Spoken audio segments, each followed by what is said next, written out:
মই ছাত্ৰ-ছাত্ৰীসকল মই আজি তোমালোকৰ সপ্তম শ্ৰেণীৰ সমাজ বিজ্ঞান পাঠ্যপুথি সমাজ বিচিত্ৰাৰ পাঠ 6 মধ্যযুগৰ ভাৰত এই পাঠটোৰ যিবিলাক তোমালোকৰ পাঠভিত্তিক প্ৰশ্ন আছে সেই প্ৰশ্নবিলাকৰ মই প্ৰশ্নোত্তৰ কৰি দিবলৈ চেষ্টা কৰিছোঁ।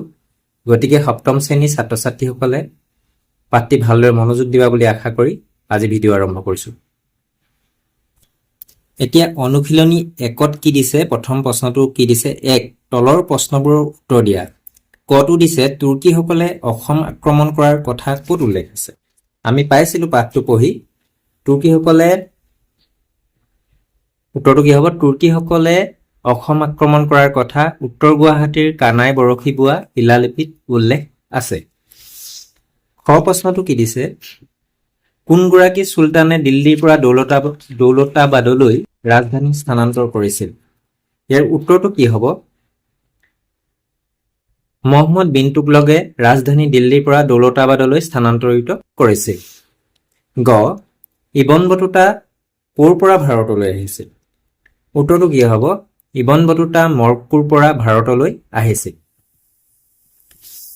ঘ চৈদ বংশৰ প্ৰতিষ্ঠাপক কোন আছিল। উত্তৰটো কি হ'ব, চৈদ বংশৰ প্ৰতিষ্ঠাপক আছিল খিজিৰ খাঁ।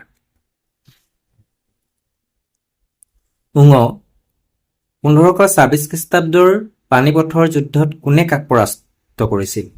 উত্তৰটো কি হ'ব, 1526 খ্ৰীষ্টাব্দৰ পানিপথৰ যুদ্ধত ফৰগনা বৰ্তমান আফগানিস্তান ৰাজ্যৰ অধিপতি বাবৰে লোদী বংশৰ শেষৰজন চুলতান ছিকন্দৰ লোদীক পৰাস্ত কৰিছিল। প্ৰথম চাটো কি আছে, কোনে দিল্লীত 3খন বজাৰ স্থাপন কৰিছিল। উত্তৰটো কি হ'ব, আলাউদ্দিন খিলজীয়ে দিল্লীত 3খন বজাৰ স্থাপন কৰিছিল। দ্বিতীয় প্ৰশ্নটো 1 নম্বৰ দ্বিতীয়টো প্ৰশ্ন কি দিছে, চুলতানীসকলৰ প্ৰশাসনৰ মূল ভেটি কি আছিল। উত্তৰটো কি হ'ব, চুলতানীসকলৰ প্ৰশাসনৰ মূল ভেটি আছিল ইছলাম ধৰ্মীয় আইন বা শৰিয়া আইন। এতিয়া 2 নম্বৰ প্ৰশ্নটো কি দিছে, চুলতানী শাসক বুলিলে কি বুজা। চুলতানী শাসনৰ উল্লেখযোগ্য ৰাজবংশকেইটা কি কি। এতিয়া আমি কি লিখিব লাগিব উত্তৰটো,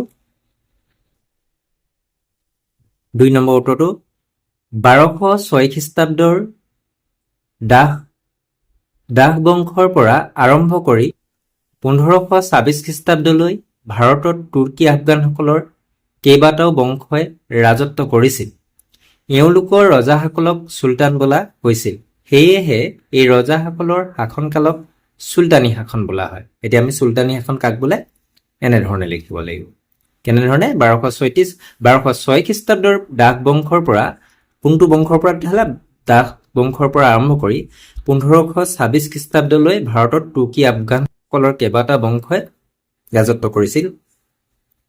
এওঁলোকৰ ৰজাসকলক চুলতান বোলা হৈছিল আৰু সেয়েহে এই ৰজাসকলৰ শাসনকালক চুলতানী শাসন বোলা হৈছিল। চুলতানী শাসনৰ উল্লেখযোগ্য বংশকেইটা হ'ল কি কি, দাহ বংশ, খিলজী বংশ, তুগলক বংশ, চৈদ বংশ, লোদী বংশ। এইকেইটা হৈছে চুলতানী শাসনৰ উল্লেখযোগ্য বংশ। 3 নম্বৰ প্ৰশ্নটো কি দিছে, কুতুবুদ্দিন আইবাকে প্ৰতিষ্ঠা কৰা বংশটোক কিয় দাহ বংশ বোলা হয়। আমি উত্তৰটো কেনেধৰণে লিখিব লাগিব, দাহ বংশ প্ৰতিষ্ঠাতা, এইটো থাকি গৈছিলে সেইকাৰণে মই এনেকৈ লিখিছোঁ, দাহ বংশৰ প্ৰতিষ্ঠাতা কুতুবুদ্দিন আইবাক পূৰ্বতে এগৰাকী দাস আছিল বাবে তেওঁ প্ৰতিষ্ঠা কৰা ৰাজবংশটোক দাহ বংশ বোলা হয়। এনেধৰণে লিখিলেই হৈ যাব। তাৰপিছত কি আছে, 4 নম্বৰটো, মহম্মদ বিন তুগলকক কিয় জ্ঞানী মূৰ্খ ৰজা বুলি কোৱা হয়। এতিয়া এইটো আমি কেনেধৰণে লিখিব লাগিব, মহম্মদ বিন তুগলক যদিও প্ৰজাহিতৈষী আছিল তথাপিও তেওঁ হুৰমূৰকৈ সিদ্ধান্ত গ্ৰহণ কৰি লোৱা আঁচনিবোৰ বাস্তৱ পৰিকল্পনাৰ অভাৱত বিফল হৈছিল, সেয়েহে তেওঁক জ্ঞানী মূৰ্খ ৰজা বুলি কোৱা হয়। এনেধৰণে তোমালোকে এই উত্তৰটো লিখিবা।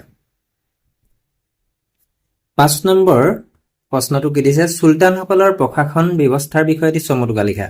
আমি এই প্ৰশ্নটোৰ জৰিয়তে উত্তৰটোৰ জৰিয়তে পাঠটোৰ বহুত আভাস আমি পামেই। চোৱাচোন এতিয়া উত্তৰটো কেনেধৰণে লিখিব লাগিব চুলতানসকলৰ প্ৰশাসন ব্যৱস্থাৰ বিষয়ে।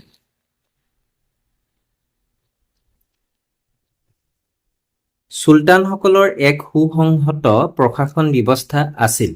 চুলতান আছিল সৰ্বোচ্চ ক্ষমতাৰ গৰাকী। এইটো ৰিপিট হৈ গ'ল। তেওঁলোকৰ প্ৰশাসনৰ মূল ভেটি আছিল ইছলাম ধৰ্মীয় আইন। প্ৰশাসনৰ বাবে প্ৰশাসন ব্যৱস্থাটো বিভিন্ন ভাগত ভাগ কৰা হৈছিল। প্ৰতিটো বিভাগৰে একোজন বিষয়া আছিল।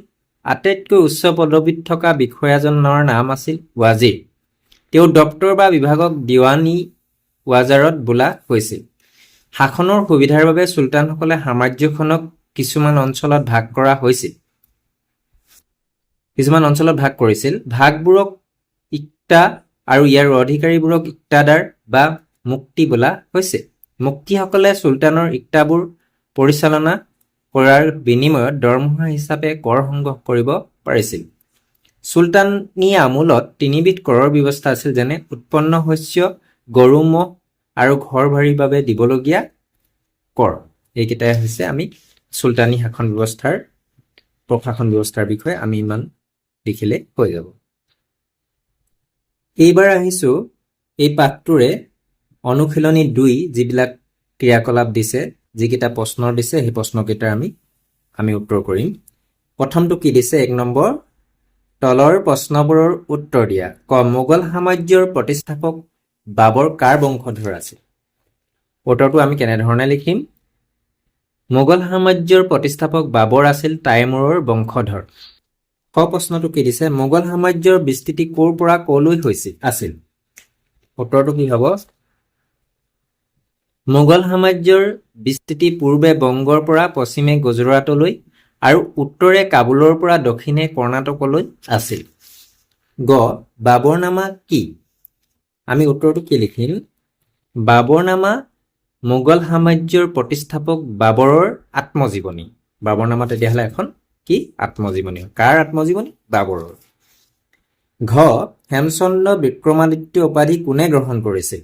উত্তৰটো কি হ'ব? হেমচন্দ্ৰ বিক্ৰমাদিত্য উপাধি সুৰবংশৰ দক্ষ সেনাপতি তথা ৱাজিৰ হিমুৱে লৈছিল। ঙ, চুলহি কুল বুলিলে কি বুজায়? উত্তৰটো কি হ'ব? চুলহি কুল মানে হ'ল সকলোৰে সৈতে শান্তি তথা সহনশীল নীতি।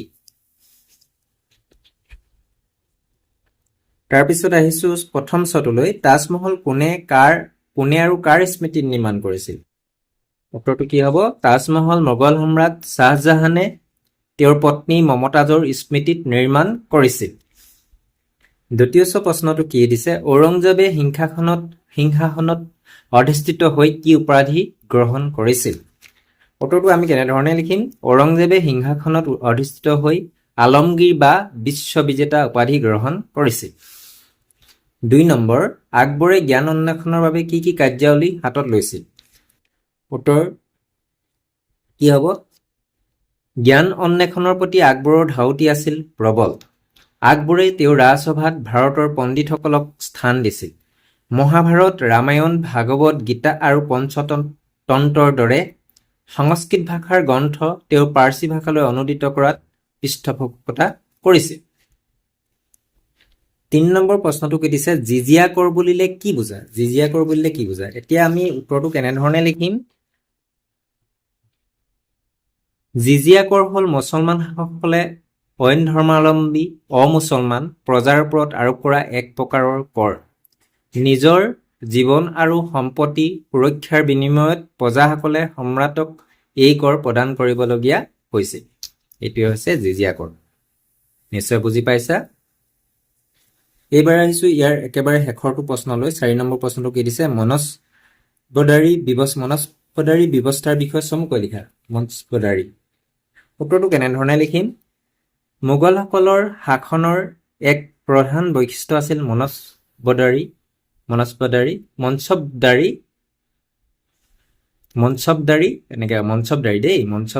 ব্যৱস্থা। মনসব এটা আৰবী শব্দ